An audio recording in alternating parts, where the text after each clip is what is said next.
विष्णु जी की जय हो। आज फाल्गुन माह के शुक्ल पक्ष का पहला गुरुवार है, तो माँ महालक्ष्मी की कृपा पाने के लिए आज अपने सुनेंगे संतोषी माता की व्रत कथा। तो शुक्रवार के व्रत रखने वाले संतोषी माता के भक्त इस कथा को श्रद्धा भाव से पूरा सुने। और कथा सुनना शुरू करने से पहले कमेंट बॉक्स में गणेश जी महाराज की जय हो, संतोषी माता की जय हो जरूर लिखें। माँ संतोषी आपकी सारी मनोकामनाएं पूर्ण करे। प्रेम से कहिए संतोषी माता की जय हो। प्राचीन समय की बात है, एक बुढ़िया थी, उसके 7 बेटे थे। 6 कमाने वाले थे, जबकि एक छोटा बेटा था, वो निकम्मा था। बुढ़िया 6 बेटों की रसोई बनाती, उन्हें प्यार से भोजन करवाती और उनसे जो कुछ थाली में जूठन बच जाती वह 7वें को दे देती। तो सास को ऐसा करते हुए उसकी छोटी बहू देख लेती, पर वह अपनी सासू माँ से कुछ नहीं कहती। एक दिन वह अपनी पत्नी से कहने लगा कि देखो मेरी माँ मुझसे कितना प्रेम करती है। वह बोली हाँ हाँ क्यों नहीं, सबका जूठा जो तुमको खिलाती है। तो वो कहने लगा नहीं, ऐसा नहीं हो सकता। तो उसकी पत्नी कहने लगी कि ऐसा ही होता है, तुम मेरी बात मानो या ना मानो। तो वह कहने लगा कि जब तक मैं अपनी आंखों से नहीं देख लूँगा तुम्हारी बात नहीं मानूंगा। तो उसकी बहू हंसकर बोली कि देख लोगे तब तो मानोगे या फिर भी नहीं मानोगे। तो ऐसा करते करते कई दिन बीत गए। कुछ दिन बाद कोई त्योहार आया तो घर में 7 प्रकार के भोजन और चूरमे के लड्डू बने। तो वह जांचने के लिए सिर दर्द का बहाना बनाकर पतला वस्त्र सिर पर ओढ़कर रसोई घर में ही सो गया। अब कपड़े में से उसे सब कुछ दिखाई दे रहा था, तो वह चुपचाप सोए हुए देख रहा था कि 6 भाई भोजन करने आए। तो उसकी माँ ने उनके लिए बड़े ही प्रेम पूर्वक सुंदर आसन बिछाए, नाना प्रकार की रसोई परोसी और बार बार आग्रह करके उन्हें भोजन करवाया। तो वह देखता रहा।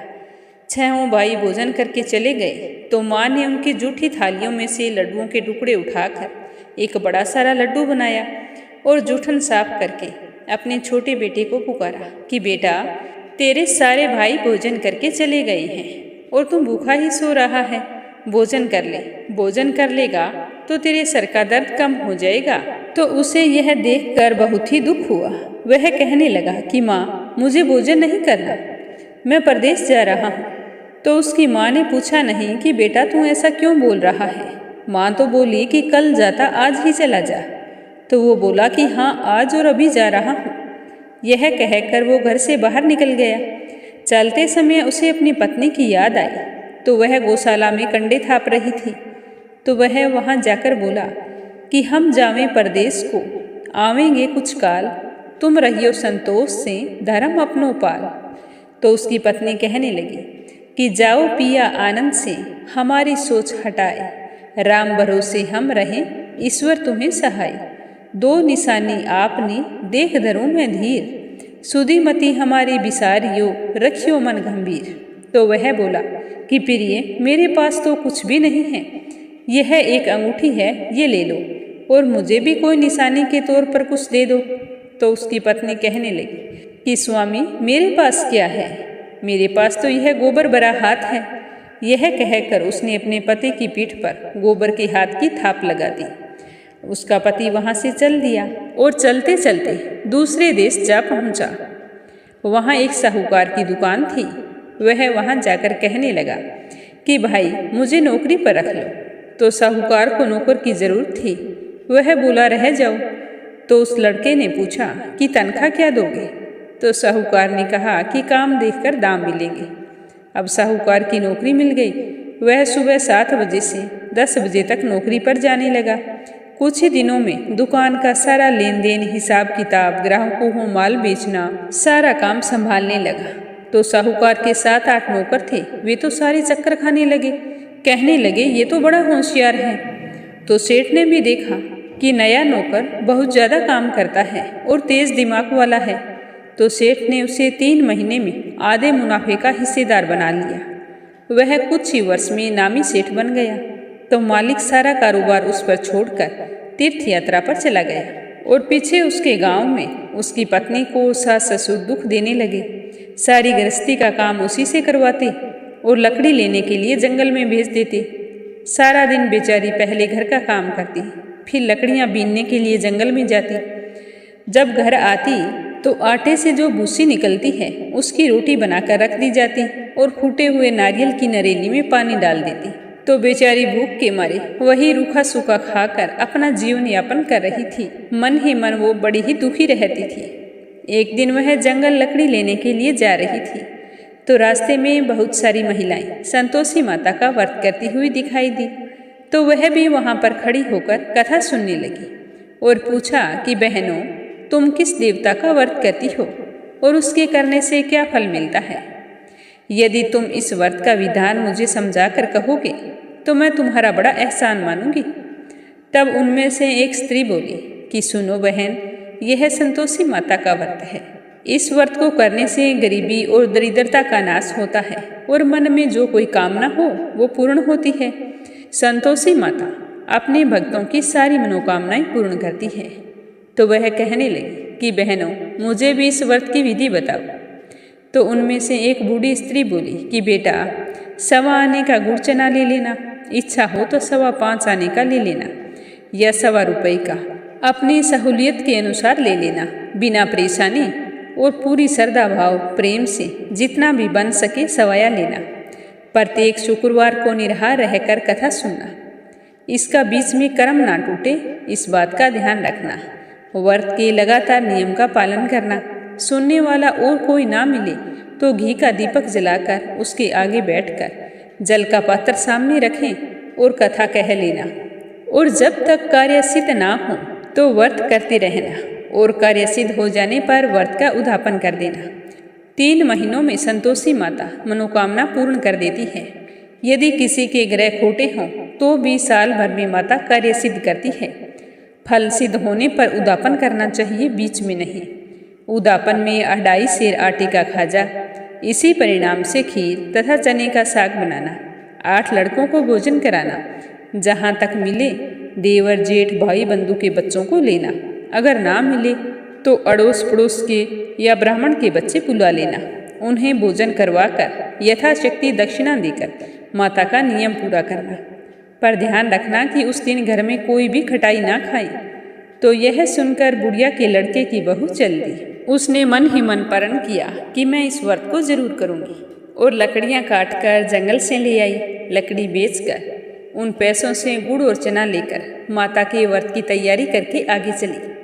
सामने संतोषी माता का मंदिर था तो उसे देखकर वो पूछने लगी कि यह मंदिर किसका है। तो वहाँ पर उपस्थित लोग कहने लगे कि ये तो संतोषी माता का मंदिर है। तो यह सुनकर वह तो बहुत ही भाव विभोर हो गई और मंदिर में जाकर माता के चरणों में लौटने लगी। दीन होकर विनती करने लगी कि माँ, मैं निपट अज्ञानी हूँ, व्रत के कुछ भी नियम नहीं जानती हूँ, मैं बहुत ही दुखी हूँ।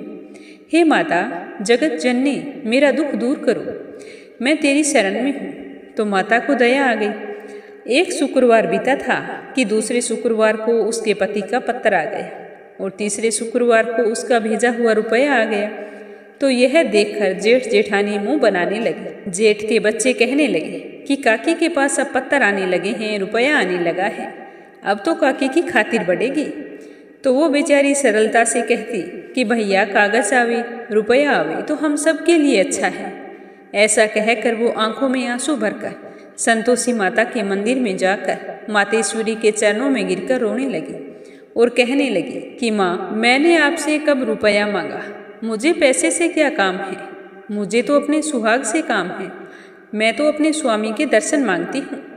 तब प्रसन्न होकर माता ने कहा कि जा बेटा, तेरा पति जरूर घर आएगा। तो यह सुनकर वो खुशी से बावली होकर घर जाकर काम करने लगी। तो संतोषी माता विचार करने लगी कि इस बोली पुत्री को मैंने कह तो दिया कि तेरा पति आएगा, लेकिन आएगा कैसे, वो तो इसे सपने में भी याद नहीं करता, उसे याद दिलाने के लिए मुझे जाना पड़ेगा। तो इस तरह का विचार करके माता बुढ़िया के बेटे के पास सपने में प्रकट होकर कहने लगी कि साहूकार के बेटे जाग रहा है या सो रहा है। तो वो कहने लगा, नहीं माता, सो भी नहीं रहा हूँ और जाग भी नहीं रहा हूँ, कहो क्या आज्ञा है। तो माँ कहने लगी कि बेटा तेरे घर बार कुछ नहीं है। तो वो कहने लगा, नहीं माँ, मेरे पास सब कुछ है, माँ बाप है, बहू है, किस चीज़ की कमी है। तो माँ कहने लगी कि भोले पुत्र, तेरी पत्नी घर पर बहुत ही कष्ट उठा रही है। तेरे माँ बाप उसे परेशान कर रहे हैं, वो तेरे लिए तरस रही है, तू उसकी सुधि ले। तो वह बोला, हाँ माताजी, मुझे मालूम है, परंतु जाऊँ कैसे? परदेश की बात है, लेन देन का कोई हिसाब नहीं है, जाने का कोई रास्ता नज़र नहीं आता, मैं कैसे चला जाऊँ? तो माँ कहने लगी कि बेटा मेरी बात मान, सवेरे नहा धोकर संतोषी माता का नाम ले, घी का दीपक जलाकर दंडवत कर दुकान पर जा बैठना। देखते ही देखते लेन देन हो जाएगा, सारा माल बिक जाएगा और सांझ होते होते धन का भारी ढेर लग जाएगा। तो यह सुनकर बूढ़ी माई की बात मानकर वह सुबह जल्दी उठा, नहा धोकर संतोषी माता को दंडवत घी का दीपक जला दुकान पर जा बैठा। थोड़ी ही देर में क्या देखता है कि रुपया देने वाले जल्दी जल्दी रुपया देने लगे, हिसाब लेने वाले हिसाब लेने लगे और गोदामों में भरे माल का नगद दाम देकर सौदा करने लगे। शाम होते होते धन का भारी ढेर लग गया। तो मन में माता का नाम लेकर यह चमत्कार देखकर वो बहुत ही प्रसन्न हुआ और घर जाने के लिए खरीदारी करने लगा। गहना कपड़ा सामान जल्दी जल्दी खरीद कर अपने घर के लिए रवाना हो गया।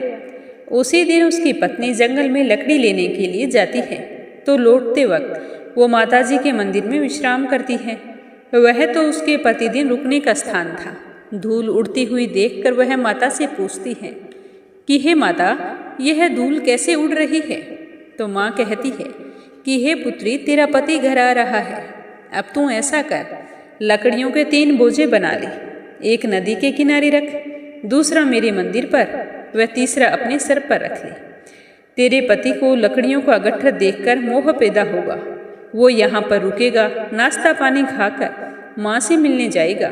तब तुम लकड़ियों का बोझा उठाकर जाना और चौक में गट्ठर डालकर जोर से आवाज़ लगाना कि लो सासू जी, लकड़ियों का गट्ठर लो, भूसी की रोटी दो, नारियल के खेपड़े में पानी दो, आज आपके घर पर मेहमान कौन आया है। तो माताजी की बात सुनकर वो बहुत ही खुश हुई और उनका कहा मानकर प्रसन्न मन से लकड़ियों के 3 गट्ठर बनाए, एक नदी किनारे रख दिया और एक माताजी के मंदिर पर रख दिया। तभी वहाँ पर एक मुसाफिर आ पहुँचा। सूखी लकड़ी देखकर उनके मन में इच्छा हुई कि यहीं पर विश्राम करूं, भोजन बनाकर खा पीकर फिर गांव जाऊंगा। तो इसी तरह वो वहाँ पर रुक गया।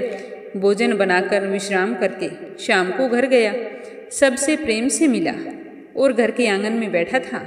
उसी समय एक औरत सिर पर लकड़ी का गट्ठर लिए उतावली सी आती है और लकड़ी का भारी बोझा आंगन में डालकर जोर से 3 आवाज़ लगाती है कि लो सासू जी, लकड़ियों का गट्ठर लो, भूसी की रोटी दो, नारियल की नरेली में पानी दो, आज मेहमान कौन आया है। तो यह सुनकर उसकी सास बाहर आकर अपने दिए हुए कष्टों को भुलाने के लिए कहती है कि बहू, तू ऐसा क्यों बोल रही है? तेरा पति ही तो आया है, आ बैठ, मीठा बात खा, भोजन कर, कपड़े गहने पहन, ये कैसी पागलों जैसी बातें कर रही है। तो उसकी आवाज़ सुनकर उसका पति बाहर आ जाता है। उस औरत के हाथ में अंगूठी देखकर वो व्याकुल हो जाता है। अपनी माँ से कहता है कि माँ, ये कौन है? तो माँ कहती है कि बेटा, ये तेरी बहू है, जब से तू गया है सारे गांव में भटकती फिरती है, घर का काम काज कुछ करती नहीं है, 4 पहर आकर खा जाती है। तो इस तरह की झूठी बातें सुनकर उसे बहुत ही दुख हुआ और कहने लगा कि माँ, मैंने इसे भी देखा है और तुम्हें भी देखा है, मुझे दूसरे घर की चाबी दे दो, मैं उसी में रहूँगा। तो उसकी माँ कहने लगी कि जैसी तेरी मर्जी। अब वह चाबी लेकर दूसरे मकान की 3री मंजिल का कमरा खोलकर सारा सामान वहाँ पर रख लिया। तो एक ही दिन में राजा के महल जैसा ठाट बाट हो गया। अब क्या था, बहू सुख भोगने लगी। इतने में शुक्रवार का दिन आया तो वह अपने पति से कहने लगी कि स्वामी, मुझे संतोषी माता के व्रत का उद्यापन करना है। तो उसका पति कहने लगा कि पूछने वाली कौन सी बात है, तुम खुशी से करो। तो वह उद्यापन की तैयारी करने लगी। जेठानी के लड़कों को भोजन के लिए कहने गई तो उन्होंने कहा कि ठीक है, आ जाएंगे। तो वो बेचारी भूली भाली घर आ गई, परंतु पीछे से जेठानी ने अपने बच्चों को सिखा दिया कि देखो, तुम्हारी काकी ने व्रत रखा है, उसमें खट्टा नहीं खाया जाता, तुम भोजन के समय खटाई मांगना, ताकि उसके व्रत का उद्यापन पूरा ना हो। तो लड़के भोजन करने के लिए आ गए। भर पेट खीर खाई और खीर खाते ही कहने लगे कि चाची हमें तो खटाई दो, खीर खाना हमको नहीं भाता, देखकर अरुचि हो रही है। तो वह कहने लगी कि बेटा खटाई किसी को नहीं दी जाएगी, यह तो संतोषी माता का प्रसाद है, इसके साथ खटाई नहीं खाई जाती।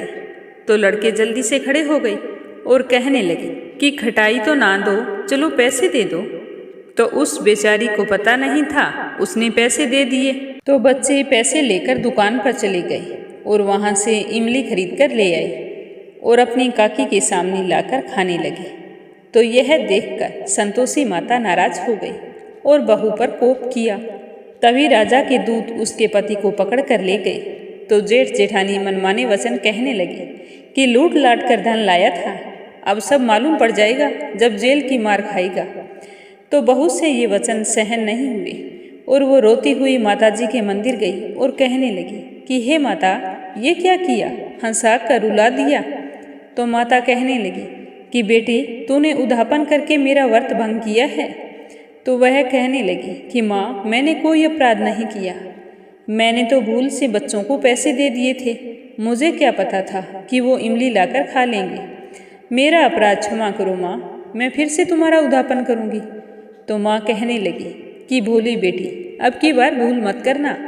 तो वो कहने लगी कि माँ अब की बार भूल नहीं होगी, अब मुझे ये बतलाओ कि मेरे पति देव घर कैसे आएंगे। तो माँ कहने लगी कि जा बेटा तेरा पति तुझे रास्ते में आता मिल जाएगा।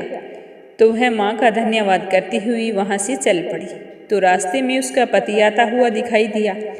तो वह पास जाकर पूछने लगी कि स्वामी आप कहाँ गए थे। तो वो कहने लगा कि इतना धन जो कमाया है उसी का टैक्स राजा ने मांगा था, वही भरने के लिए गया था। तो वह प्रसन्न होकर बोली कि भला हुआ, चलो अब घर चलो, मुझे तो बहुत ही चिंता हो रही थी। तो कुछ दिनों बाद में फिर शुक्रवार का दिन आया। तो वह फिर बोली कि स्वामी मुझे माता का उद्यापन करना है। तो पति ने कहा कि करो, पर अब की बार सावधानी से करना, कोई गलती मत करना। तो वह फिर जेठ के बच्चों को बुलाने के लिए चली गई। तो जेठानी ने एक दो बातें सुनाई और कहा कि ठीक है आ जाएंगे। तो कहकर वो तो घर आ गई और उसकी जेठानी पीछे से बच्चों को सिखाने लगी कि तुम सब ऐसे करना, अब की बार पहले ही खटाई मांग लेना। तो जैसे ही उद्यापन का दिन आया तो लड़के आ गए। कथा सुनने के बाद में भोजन परोसा तो कहने लगे कि काकी हमें खीर नहीं भाती, हमारा जी बिगड़ता है, हमें तो कुछ खटाई खाने के लिए दे दो। तो वो बोली कि खटाई किसी को नहीं दी जाएगी, आज तो आपको यही खाना पड़ेगा। तो वे बच्चे गुस्से में होकर खड़े होकर चले गए। तो वह ब्राह्मण के घर जाकर उनके लड़कों को लाकर भोजन कराने लगी। तो प्रेम पूर्वक सबको भोजन कराया और दक्षिणा की जगह एक एक फल उन्हें दिया। तो संतोषी माता उन पर बहुत ही प्रसन्न हुई। माता की कृपा होते ही 9वें महीने चंद्रमा के समान सुंदर पुत्र ने उनके घर जन्म लिया। पुत्र पाकर वह प्रतिदिन माता जी के मंदिर जाने लगी। तो माँ सोचने लगी कि यह तो रोजाना आती है, क्यों ना आज मैं इसके घर चलूं, देखती हूँ क्या सेवा भाव है। तो यह विचार करके माता ने भयानक रूप बनाया। गुड़ और चने से सना मुख, ऊपर सूंड के समान होठ और उसके ऊपर मक्खियाँ भिन भिना रही थी। तो जैसे ही उनके घर पहुँची, दहलीज पर पांव रखा तो उसकी सास जोर से चिल्लाई कि देखो रे देखो, कोई चुड़ैल डाकिन चली आ रही है, अरे लड़को इसे भगाओ नहीं तो किसी को खा जाएगी। तो लड़के भगाने लगे, चिल्ला कर सारी खिड़कियां बंद करने लगे। तो ऊपर बैठी बहू रोशनदान में से देख रही थी। वह बहुत ही प्रसन्न हुई और पगली होकर चिल्लाने लगी कि आज तो मेरी माताजी मेरे घर आई हैं। तो वो अपने बच्चे को दूध पीने से हटाती है और भागकर नीचे आती है। तो उसकी सास का क्रोध फट पड़ता है, कहती है कि क्या उतावली हुई है जो बच्चे को पटक दिया, ये तो कोई चुड़ैल डाकिन है, पागल हो गई है जो इस तरह से भाग कर आई है। तो इतने में माता का प्रकोप होता है और वहाँ जगह जगह लड़के ही लड़के नजर आने लगते हैं। तो वो कहने लगती है कि सासू माँ, मैं जिसका व्रत करती हूँ ये वही संतोषी माता है। तो इतना सुनते ही सभी ने माता जी के चरण पकड़ लिए और विनती करने लगे कि हे माता, हम मूर्ख हैं, अज्ञानी हैं, तुम्हारे व्रत की विधि हम नहीं जानते, व्रत भंग करके हमने बड़ा अपराध किया है। हे जगत माता, आप हमारा अपराध क्षमा करो। तो माता उन सबको माफ़ कर देती है। उसके बाद से उसकी जेठानियाँ भी शुक्रवार के व्रत करने शुरू कर देती हैं। हे संतोषी माता, जैसे आपने बहू को फल दिया वैसा सबको देना। जो भी आपका व्रत रखे, व्रत कथा पढ़े, सुने या फिर सुनाए, उसका मनोरथ पूर्ण करना। बोलो संतोषी माता की जय हो।